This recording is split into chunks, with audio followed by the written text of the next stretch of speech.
বন্ধুরা, আমরা চলে আসলাম সেই বিখ্যাত ব্যক্তি আরব দেশের, যিনি ছিলেন একজন কবি এবং সাহিত্যিক এবং একজন দানশীল ব্যক্তি, যার উদারতা এত বেশি ছিল তার সম্বন্ধে বলে শেষ করা যাবে না। সেই হাতিম তাইয়ের এলাকায় আমরা এখন যাচ্ছি, যার গল্প কিচ্ছা কাহিনী আমরা ইন্ডিয়ান টিভি সিরিয়ালে এবং অনেক বই পুস্তকে পড়েছি, ছোটোবেলা থেকে অনেক কথা তার আমরা শুনেছি। সেই জায়গাটিতে আমরা এখন যাচ্ছি, আর মাত্র 7 কিলোমিটার দূরেই তাওরিন মানাজিল হাতিম তাইয়ের যেই গোত্রটি ছিল তাই বংশ, সেখানে আমরা যাচ্ছি এবং তার সেই বাড়ি এবং তার আশেপাশে যে জায়গাগুলো আমরা দেখবো এবং আমাদের সাথে চলুন, দেখতে থাকুন। এই সেই জায়গা, হাতিম তাইয়ের এলাকা।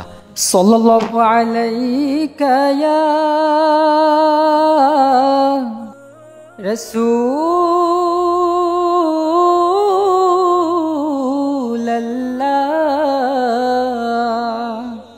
ওয়া সাল্লামা আলাইকা ইয়া হাবিবাল্লাহ।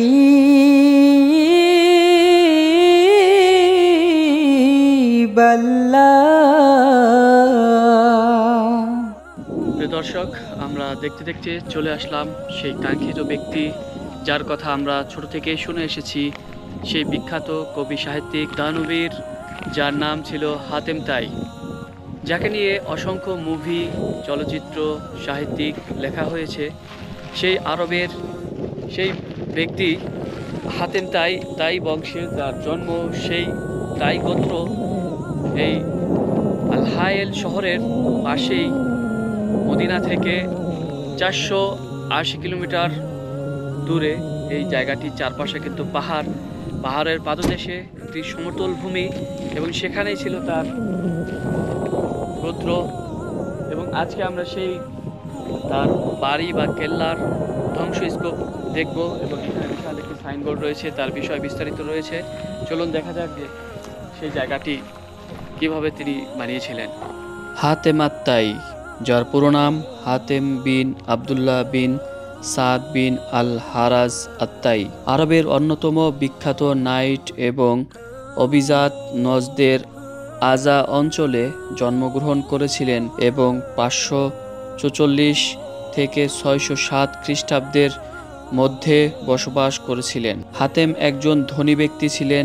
তিনি তার অর্থ, উদারতা এবং দয়ার জন্য যা ব্যয় করেছিলেন। তিনি প্রত্যেককে সম্মান করতেন যারা তার সাথে দেখা করতেন, এমনকি যদি তিনি একজন অপরিচিত বা দরিদ্র হন। তিনি তার কবিতার জন্য পরিচিত ছিলেন না, তবে তার কবিতা তার উদারতার মতোই, কারণ তিনি উদারতার অবস্থান এবং এত খাওয়া দাওয়া লিপিবদ্ধ করছেন। হাতিম আত্তাই উদার এবং সাহসী আরব ব্যক্তির একটি মডেল হিসাবে বিবেচনা করা হয় এবং ভালো নৈতিকতা অনুসরণ করার একটি উদাহরণ। তিনি উদারতা এবং উদারতার একটি সমৃদ্ধ ঐতিহ্য রেখে গেছেন এবং উদারতা এবং সাহসের প্রতীক হয়ে উঠেছেন আরব ঐতিহ্যে। বন্ধুরা, আমরা এই মুহূর্তে একটি সুবিশাল বাড়ির ভিতরে রয়েছি। বাড়ির উঠোন, যেটা বলা হয়, এই বাড়িটাই ছিল হাতিম তাইয়ের বাড়ি। তারা তখনকার সময়ে এখানে জমিদার এবং অনেক ধন দৌলতের মালিক ছিলেন। এক প্রকার ছোটোমোটো একটি রাজার মতো তারা ছিলেন এবং তাদের প্রাসাদ ছিল এটি। দোতলা এই ভবনটি 1500 বছর আগে বানানো হয়েছিল। বন্ধুরা দেখুন, তৎকালীন সময়ের মাটি, কাদা এবং খড়ের মিশ্রণে বানানো হয়েছিল এই সুবিশাল দোতলা এই ভবনটি। বন্ধুরা, আজকে 15 বছর পরেও এই ভবনটি কিন্তু এখনও দেখতে পাচ্ছেন কত সুন্দরভাবে দাঁড়িয়ে রয়েছে। এটাই মূলত সেই হাতেম তাইয়ের থাকার ঘর ছিল এবং তিনি ছিলেন বিশাল উদারতার মানুষ।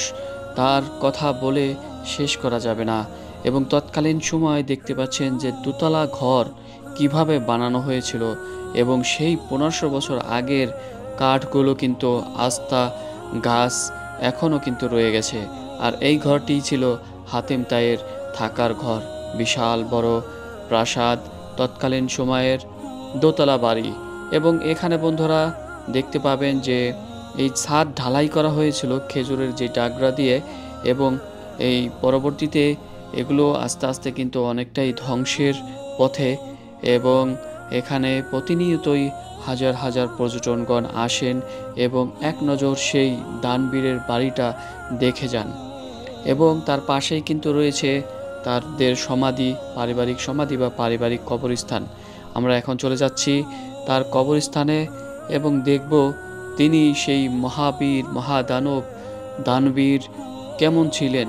বন্ধুরা, সামনে যে বিশাল বড় কবরটি দেখতে পাচ্ছেন, এই কবরটি মূলত হাতিম তাইয়ের কবর। বিশাল বড় একটি কবর দেখা যাচ্ছে, আনুমানিক 8 থেকে 9 ফিটের মতো লম্বা হবে এই কবরটি। এবং আমার সাথে এখানে রয়েছেন আমাদের শহীদ ভাই, তিনি এবং আমি মিলে মদিনা থেকে দুজনেই এই জায়গায় এসেছিলাম। বন্ধুরা, তার 2 জন স্ত্রী ছিলেন। প্রথম স্ত্রী মারা যাওয়ার পরে তিনি আরেকটি বিয়ে করেন। বন্ধুরা, আমরা সামনে এই যে বিশাল কবরস্থানটি দেখছি, এই কবরটি দেখছি, এটি ছিল সেই হাতিম তাই, যেই দানবীর, সেই মহান ব্যক্তি, তার কবর। এবং তার পাশেই রয়েছে তার মেয়ের কবর, তারপরে রয়েছে তার স্ত্রীর কবর এবং এরপরে রয়েছে তার ছেলের কবর। সম্ভবত এইটি তার ছেলের কবর বা তার স্ত্রীর কবর, এটি তার মেয়ের কবর। দেখুন বিশাল বড় এই কবর। আসসালাতু আসসালামু আলাইকা ইয়া আহলাল কুবুর। তিনি মুসলমান ছিলেন না, কিন্তু তার মেয়ে সাহাবী তিনি মুসলমান ছিলেন, তার ছেলে তিনি মুসলমান ছিলেন। এখানে আরো একজন মহিলার কবর দেখা যাচ্ছে, এখানে আরো একজন পুরুষের কবর, আর এটা হাতিম তাইয়ের কবর, সেই বিশাল কবর। এবং ওইখানেও আরো বেশ কিছু কবরস্থান এখানে রয়েছে, বিশাল বড় এই কবরস্থান এখানে। মাশাআল্লাহ, তাবারাকাল্লাহ। আল্লাহ আমাদের সবাইকে এই দুনিয়াতে ভালো কাজ করার তৌফিক দান করুক, যার মাধ্যমে আমরা এই দুনিয়াতে এবং আখিরাতে যেন ভালো কিছু করতে পারি এবং আমরা চলে গেলেও যেন মানুষ আমাদের কথা মনে রাখে। বন্ধুরা, এই বাড়িটির এই পাশ দিয়েই সুন্দর মতো দেখা যাচ্ছে যে এই বাড়িটি দোতলা, 3 তলার মতো করে বানানো হয়েছিল। এবং তার সামনেই যেই জায়গাটি রয়েছে, এখানে আমরা বেশ কয়েকটি কক্ষ দেখতে পাচ্ছি, যেখানে আমরা বাংলো বাড়ি বা কাচারি ঘর বলা হয়, যেখানে তার মেহমানদেরকে মেহমানিত্ব করার জন্য বা আপ্যায়ন করার জন্য এই ঘরটি বরাদ্দ ছিল। এবং এই এলাকার চারপাশেই কিন্তু পাহাড়, বিশাল বড় বড় এক অন্যরকম পাহাড়। তারপরে এই পাহাড়ের পাদদেশেই রয়েছে তার সেই বাসস্থান বা তার মঞ্জিল। এবং এখানে বন্ধুরা পরবর্তীতে যারা পর্যটন আসেন তাদের জন্য খেজুর পাতা দিয়ে কিন্তু বানানো হয়েছে একটি ছাউনি। এবং বন্ধুরা, সামনেই দেখতে পাচ্ছি আমরা একটি মসজিদ। এটা পরবর্তীতে হাতিম তাইয়ের ছেলে আদি রাদিয়াল্লাহু তাআলা আনহু তিনি যখন মুসলমান হয়েছিলেন তখন পরবর্তীতে এটি বানানো হয়েছিল এবং এটি ইবাদতখানা হিসেবে পরিচিত।